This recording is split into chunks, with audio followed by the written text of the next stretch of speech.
Hello guys, I am back with another video of photosynthesis. मैं हूं आपका दोस्त और इस चैनल का होस्ट राहुल कुशवाहा। तो यार, अब तक हमने फोटोसिंथेसिस में क्या है किसकी किसकी बातें कर ली है। कुछ इंट्रोडक्टरी पार्ट के बारे में बात की थी। हमने बात किया था कि रॉ मटेरियल्स क्या क्या है, उन रॉ मटेरियल्स क्यों हमारे लिए इंपॉर्टेंट है फोटोसिंथेसिस के लिए। कुछ साइंटिस्ट ने अपना कंट्रीब्यूशन दिया था, उसके बारे में भी हम लोगों ने देख लिया था। फिर हमने क्या है बात की थी कि पिगमेंट्स क्या है, कौन कौन से पिगमेंट्स है, उनका एग्जांपल्स और कुछ स्ट्रक्चर्स भी देखे थे। आज की वीडियो में हम बात करेंगे एक्सल स्पेक्ट्रम, एब्जॉर्प्शन स्पेक्ट्रम और रेड ड्रॉप एक्सपेरिमेंट के बारे में। शुरू करते हैं। पहला क्या है हमारा एक्सन स्पेक्ट्रम। क्या एक्सन स्पेक्ट्रम, ये फर्स्ट किसके द्वारा किया गया था? Plotted by TW Engelmann. ठीक है, इन्होंने क्या किया था कि ये बताया था क्या कि एक्शन स्पेक्ट्रम किसको बोलते हैं। क्या बोला था इन्होंने कि the graphical representation of rate of photosynthesis versus wavelength, कि किस वेवलेंथ पे कितना रेट ऑफ फोटोसिंथेसिस है, उसको जब हम ग्राफिकल रिप्रेजेंटेशन करते हैं तो उसी को हम क्या बोल रहे हैं? Action spectrum. इन्होंने क्या किया कि एक लाइट का सोर्स लिया, उस लाइट के सोर्स से क्या है कि एक प्रिज्म पे उसको फोकस कराया, उस प्रिज्म से पास होके क्या है एक विब्यूअर बना, और उस विब्यूअर में क्या उन्होंने देखा कि किस लाइट के वेवलेंथ पे कितना ज्यादा रेट ऑफ फोटोसिंथेसिस हो रहा है। क्या किया उन्होंने कि जैसे मान लो क्या किया उन्होंने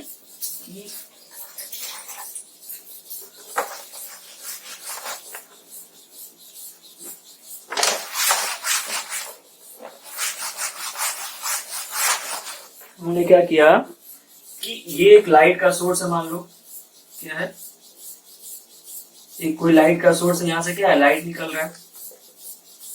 ठीक, ये क्या है और क्या ले लिया उन्होंने? एक प्रिज्म ले लिया। मान लो ये क्या है, एक हमारा प्रिज्म है। ठीक, तो लाइट क्या है यार, लाइट को क्या किया पास कराया, फिर प्रिज्म से लाइट रिफ्लेक्ट हुआ और यहाँ पे क्या बना हमारा एक विब्यूअर। ठीक है, विब्यूअर बना, इसको इधर तक लेके जाते हैं। विब्यूअर बना, उन्होंने क्या देखा विब्यूअर में, उन्होंने क्या देखा कि ये जो ब्लू रीजन था यहाँ पे, ठीक क्या, ये जो ब्लू रीजन था यहाँ पे और ये जो हमारा रेड रीजन था यहाँ पे, क्या है कि जो पीक ऑब्जर्व हुआ सबसे ज्यादा कहाँ पे? ब्लू रीजन पे और रेड रीजन पे। तो ये जो पीक ऑब्जर्व हुआ, उन्होंने इस पीक को पता कैसे किया? तो उन्होंने क्या यूज किया यहाँ पे विब्यूअर के पास में, उन्होंने क्या यूज किया? क्लेडोफोरा का। किसका? क्लेडोफोरा का। क्लेडोफोरा क्या है? एक फिलामेंटस एल्गे है। क्या है? फिलामेंटस एल्गे है। तो यार उन्होंने इस विब्यूअर के पास में, इस क्लेडोफोरा के पास में क्या एब्जॉर्ब किया? एरोबिक बैक्टीरिया का कंसंट्रेशन देखा कि इस क्लेडोफोरा के पास में, क्लेडोफोरा का यूज करके उन्होंने क्या है कि एरोबिक बैक्टीरिया का कंसंट्रेशन देखा कि किस लाइट के वेवलेंथ पे, किस लाइट के रेंज में इन एरोबिक बैक्टीरियाज का कंसंट्रेशन ज्यादा है। उन्होंने एरोबिक बैक्टीरियाज के कंसंट्रेशन को क्यों देखा? क्योंकि हम जब फोटोसिंथेसिस की बात कर रहे हैं तो क्या वहां पे ऑक्सीजन भी क्या हो रहा है? इवॉल्व हो रहा है। तो जहां पे ज्यादा ऑक्सीजन इवॉल्व हो रहा होगा वहीं पे तो एरोबिक बैक्टीरिया वो ज्यादा होंगे, और वहीं पे क्या है रेट ऑफ फोटोसिंथेसिस का पीक भी क्या होगा? ज्यादा होगा। तो इसलिए TW एंजलमैन ने क्या बोला कि जो हमारे रेट ऑफ फोटोसिंथेसिस होता है वो डायरेक्टली प्रोपोर्शनल होता है किसके? डायरेक्टली प्रोपोर्शनल होता है किसके? कंसंट्रेशन ऑफ एरोबिक बैक्टीरिया के। ठीक, किसके? जो हमारा रेट ऑफ फोटोसिंथेसिस होता है, rate of photosynthesis directly proportional to concentration of aerobic bacteria। ठीक है, तो इस तरह से उन्होंने क्या है पता लगाया क्या कि ये जो रीजन था उनका ब्लू वाला रीजन और रेड रीजन, ब्लू और रेड रीजन में क्या है एक्सन स्पेक्ट्रम का पीक क्या है? ज्यादा आया। क्यों ज्यादा आया उनको कैसे पता चला? तो उन्होंने क्या है कि क्लेडोफोरा का यूज करके क्या देखा कि एरोबिक बैक्टीरिया का कंसंट्रेशन किस रेंज में ज्यादा है। ठीक, तो ये थी हमारी बातें किसकी? एक्सन स्पेक्ट्रम की। ठीक, बहुत सिंपल सी बात थी। तो इससे रिजल्ट निकल के क्या आया यार कि मैक्सिमम रेट ऑफ फोटोसिंथेसिस किस रीजन में होता है, ब्लू और रेड रीजन में। ठीक, अगर तुमसे पूछे कि दोनों में से कोई एक बताओ कि ब्लू और रेड में किस में ज्यादा होता है, तो हम क्या बोलेंगे कि रेड वाले में ज्यादा होता है। ठीक है, रेड लाइट में रेट ऑफ फोटोसिंथेसिस क्या ज्यादा होता है। दूसरा हमारा क्या है, एब्जॉर्प्शन स्पेक्ट्रम क्या है। मैं फिर एक बार बोल रहा हूं कि अगर आपसे कोई बोले कि अच्छा बताओ ब्लू और रेड दोनों में सबसे ज्यादा कहां होता है, तो आप क्या बोलोगे कि रेट ऑफ फोटोसिंथेसिस मैक्सिमम कहां पे होता है, रेड लाइट में। ठीक है, अब बात करते हैं हम एब्जॉर्प्शन स्पेक्ट्रम की। यार ये जैसे एक्शन स्पेक्ट्रम को हमने क्या बोला कि डिफरेंट वेवलेंथ के लाइट पे रेट ऑफ फोटोसिंथेसिस क्या है, उसके ग्राफिकल रिप्रेजेंटेशन को हमने क्या बोला, एक्शन स्पेक्ट्रम। वैसे ही डिफरेंट वेवलेंथ की लाइट कितना एब्जॉर्ब हो रहे हैं किस रेंज में, उसको हम क्या बोलते हैं, एब्जॉर्प्शन स्पेक्ट्रम। क्या कि the amount of light which is absorbed in different wavelength, that graphical representation is called absorption spectrum. जैसे वहां पे क्या था कि rate of photosynthesis versus wavelength, तो यहाँ पे क्या हुआ कि amount of absorbed versus wavelength. ठीक है, इसमें क्या है कि जैसे मान लो कि तुमको कोई बोल दे कि एक तुमको प्यूरिफाइड सैंपल दे दिया गया हो। ठीक, क्या प्यूरिफाइड सैंपल दे दिया गया हो और तुमसे कोई बोले कि किसी पर्टिकुलर क्या है वेवलेंथ की लाइट का क्या है, तुम एब्जॉर्प्शन स्पेक्ट्रम निकालो, तो तुम क्या करोगे कि इस प्यूरिफाइड सैंपल से क्या करोगे, डिफरेंट वेवलेंथ के लाइट को क्या करोगे, पास कर दोगे। डिफरेंट वेवलेंथ के लाइट को क्या कर दोगे, पास कर दोगे। ठीक, तो जब इससे डिफरेंट वेवलेंथ को लाइट को पास कर दोगे और कहां पे पास करोगे, with the help of spectrophotometer. किसके हेल्प से, स्पेक्ट्रोफोटोमीटर। क्या कि कोई प्यूरिफाइड सैंपल लोगे और उस प्यूरिफाइड सैंपल से क्या है कि डिफरेंट वेवलेंथ के लाइट को क्या करोगे, पास कराओगे। किसके थ्रू, स्पेक्ट्रोफोटोमीटर के थ्रू। तो तुम क्या है, एक पर्टिकुलर पिगमेंट के एब्जॉर्प्शन स्पेक्ट्रम को पता कर सकते हो। ठीक है, तो ये था हमारा एब्जॉर्प्शन स्पेक्ट्रम के बारे में। अगर आप लोग एनसीईआरटी में देखेंगे तो वहां पे क्या है कि ग्राफ दिया हुआ है, तो वहां पे आप लोग ग्राफ देख लेंगे कि कैसे बनाया। उसमें देखिएगा कि जो पीक होगा वो क्या है, ब्लू और रेड रीजन में ज्यादा है। तो ये दोनों देखने के बाद क्या है ना कि एक रिजल्ट निकल के आता है क्या कि मैक्सिमम एब्जॉर्प्शन कहां पे होता है। जो मेन बात याद रखने की क्या है, यहाँ से क्वेश्चन क्या बनता है वो यही है कि मैक्सिमम एब्जॉर्प्शन कहां पे होता है और मैक्सिमम रेट ऑफ फोटोसिंथेसिस कहां पे होता है। मैक्सिमम रेट ऑफ फोटोसिंथेसिस कहां पे होता है। तो यार ये जो मैक्सिमम एब्जॉर्प्शन है ना, ये ब्लू रीजन में होता है। कहां पे, ब्लू लाइट। और जो हमारा मैक्सिमम रेट ऑफ फोटोसिंथेसिस है वो कहां पे, रेड लाइट।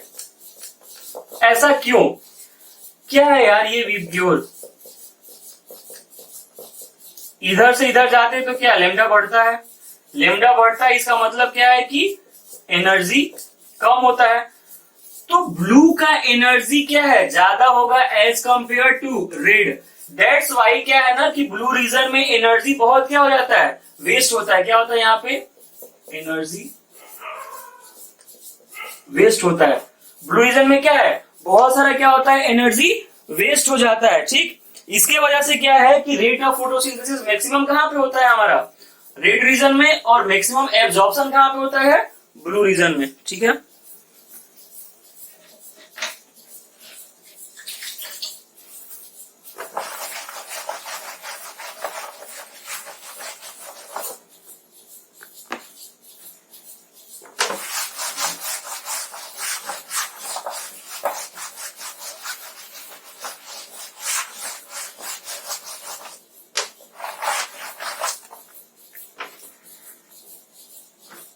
तो यार अभी तक हमें क्या पता चली है कि जो हमारे ये क्लोरोफिल ए है और क्लोरोफिल बी है, इसका जो एब्जॉर्प्शन है सबसे ज्यादा कहां पे हो रहा है, ब्लू में। और इनका रेट ऑफ फोटोसिंथेसिस कहां पे हो रहा है, रेड में। लेकिन ये जो कैरोटिनॉइड्स है, क्या ये जो कैरोटिनॉइड्स है इनका कहां पे सबसे ज्यादा होता है, तो कैरोटिनॉइड्स का कहां पे ज्यादा होता है, कैरोटिनॉइड्स का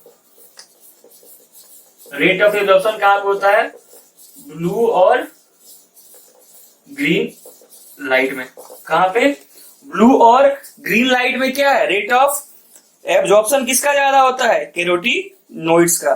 ठीक है,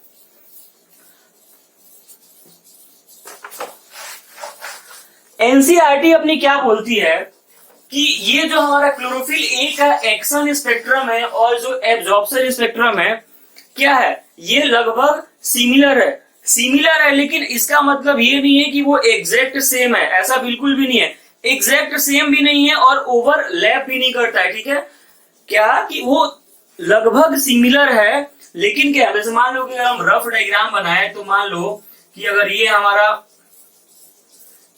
मान लो क्लोरोफिल ए का एब्जॉर्प्शन स्पेक्ट्रम है, ठीक, और मान लो ये क्या है, हमारा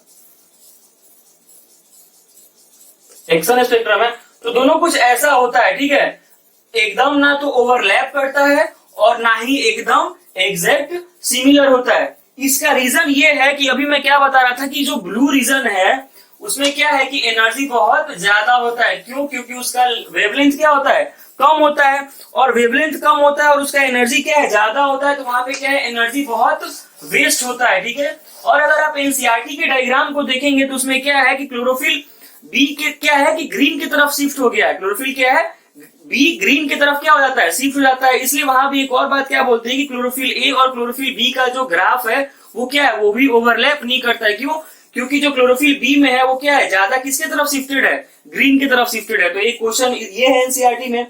ठीक है, आपको इसका आंसर मिल गया होगा कि आखिर ये क्या है, दोनों एग्जैक्टली ओवरलैप नहीं करते हैं, एग्जैक्टली सेम नहीं होते हैं, सिमिलर होते हैं कुछ हद तक। क्यों एग्जैक्टली सेम नहीं होते हैं और ओवरलैप नहीं करते हैं, क्योंकि जो ब्लू रीजन है उसमें क्या है, एनर्जी बहुत ज्यादा होता है, और एनर्जी बहुत ज्यादा होता है तो वहां पे क्या है, एनर्जी का वेस्ट भी बहुत ज्यादा होता है। और क्या है कि कुछ ग्रीन पार्ट जो है उसमें क्या है, और फोटोसिंथेसिस भी होने लगता है। दैट्स वाई क्या है कि एब्जॉर्प्शन स्पेक्ट्रम और एक्शन स्पेक्ट्रम क्या है, ना तो एग्जैक्टली सेम है और ना ही वो ओवरलैप करते हैं। ठीक है, अब बात करते हैं हम किसकी, रेड ड्रॉप की। देखो यार, एक्शन स्पेक्ट्रम और एब्जॉर्प्शन स्पेक्ट्रम से मेनली क्वेश्चन नहीं पूछा था कि किस वेवलेंथ में ज्यादा एब्जॉर्प्शन होता है, किस में कम होता है। तो मैंने साफ साफ बता दिया है कि रेड में रेट ऑफ फोटोसिंथेसिस ज्यादा होगा, ब्लू में क्या है, एब्जॉर्प्शन ज्यादा होगा, और कैरोटिनॉइड्स की बात करेंगे तो ब्लू ग्रीन में ज्यादा एब्जॉर्प्शन होगा। ठीक, ये रेड ड्रॉप कौन दिया था, इमर्सन एंड आर्नोल्ड। नाम याद आया, हमने फोटो सिस्टम में भी बात की थी इनकी, किसकी, इमर्सन एंड आर्नोल्ड की। इन्होंने क्या किया था कि एक मोनोक्रोमेटिक लाइट को क्या किया था, एक अंडर मोनोक्रोमेटिक, इन्होंने क्या किया था कि मोनोक्रोमेटिक लाइट के अंदर क्या है कि एक 680 नैनोमीटर वेवलेंथ को क्या किया, इंसिडेंट कराया। क्या कि एक मोनोक्रोमेटिक लाइट के 680 नैनोमीटर वेवलेंथ के लाइट को क्या किया, इंसिडेंट कराया, और देखा क्या कि जो मैक्सिमम हमारा रेट ऑफ फोटोसिंथेसिस जो था वो क्या है, कहां पे ऑब्जॉर्व हुआ, एक सेकेंड,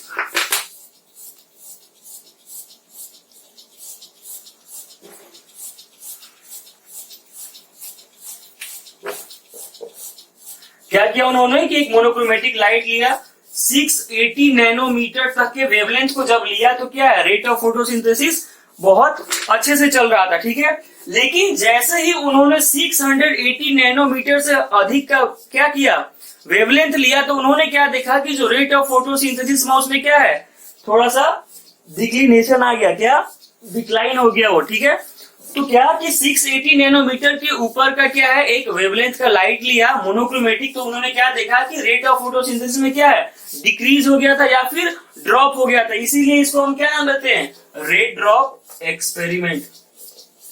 रेड ड्रॉप एक्सपेरिमेंट क्यों नाम दिए, क्योंकि इन्होंने क्या है कि 680 नैनोमीटर से थोड़ा सा ज्यादा का वेवलेंथ ऑफ लाइट लिया मोनोक्रोमेटिक, और उसको क्या है, इंसिडेंट करवाया, और उन्होंने क्या देखा कि 680 नैनोमीटर से ज्यादा लेने पे क्या हो रहा है, रेट ऑफ फोटोसिंथेसिस में डिक्रीज या फिर क्या है ड्रॉप हो रहा है, इसलिए इसको नाम क्या दिए हम, रेड ड्रॉप एक्सपेरिमेंट। उन्होंने क्या देखा कि ये जो रेड ड्रॉप एक्सपेरिमेंट था, रेड ड्रॉप जो था वो मिक्स्ड लाइट में क्या है पॉसिबल नहीं हो रहा था। ठीक है, क्या है कि रेड ड्रॉप किस में पॉसिबल नहीं है, मिक्स्ड लाइट में, मिक्स्ड लाइट में पॉसिबल नहीं है। फिर उन्होंने क्या देखा कि जब व्हाइट लाइट से करा रहे थे रेड ड्रॉप का एक्सपेरिमेंट, तो वो क्या है ज्यादा था किसके कंपैरिजन में, उसमें जब व्हाइट को लेके रेड ड्रॉप एक्सपेरिमेंट करा रहे थे तो व्हाइट वाले में क्या है ड्रॉप ज्यादा था एज कंपेयर टू किसके, ब्लू या फिर रेड को। मान लो कि एक बार व्हाइट लिया और एक बार बस ब्लू लिया, तो क्या देखा कि व्हाइट और ब्लू में किसका ज्यादा था रेड ड्रॉप, व्हाइट का। फिर इस ब्लू के जगह पे रेड को चेंज कर दिया, तो फिर उस टाइम भी क्या देखा कि रेड और व्हाइट के कंपैरिजन में रेड ड्रॉप किसमें ज्यादा था, रेड व्हाइट वाले में ज्यादा था। ठीक है, इसलिए इस प्रोसेस को भी हम एक और नाम देते हैं क्या, कि सिनर्जिस्टिक इफेक्ट। क्या नाम देते हैं, इमर्सन अर्नोल्ड सिनर्जिस्टिक इफेक्ट। ठीक है, क्या नाम देते हैं, इमर्सन सिनर्जिस्टिक या फिर इमर्सन इनहेंसमेंट भी बोलते हैं इसको। ठीक है, और सिनर्जिस्टिक इफेक्ट भी बोलते हैं। सिनर्जिस्टिक मतलब क्या होता है, टुगेदर। तो यार ये था आज की वीडियो में हमारा क्या, एक्शन स्पेक्ट्रम, एब्जॉर्प्शन स्पेक्ट्रम और रेड ड्रॉप। ठीक है, तो अगर आप लोग को अभी तक जितने हमारे वीडियोस देखे, अगर कोई भी आप लोग को प्रॉब्लम हो किसी भी वीडियोस में, तो क्या है कि आप कमेंट सेक्शन में जाएं और हैशटैग आस्क बायो मी, क्या हैशटैग आस्क बायो मी ऐसे करके क्या है कि आप लोग क्या है डाउट पूछ सकते हैं। ठीक है, तो मिलते हैं हम अगली वीडियो में किस पे, साइट ऑफ फोटोसिंथेसिस पे। ठीक है, ऑल द बेस्ट।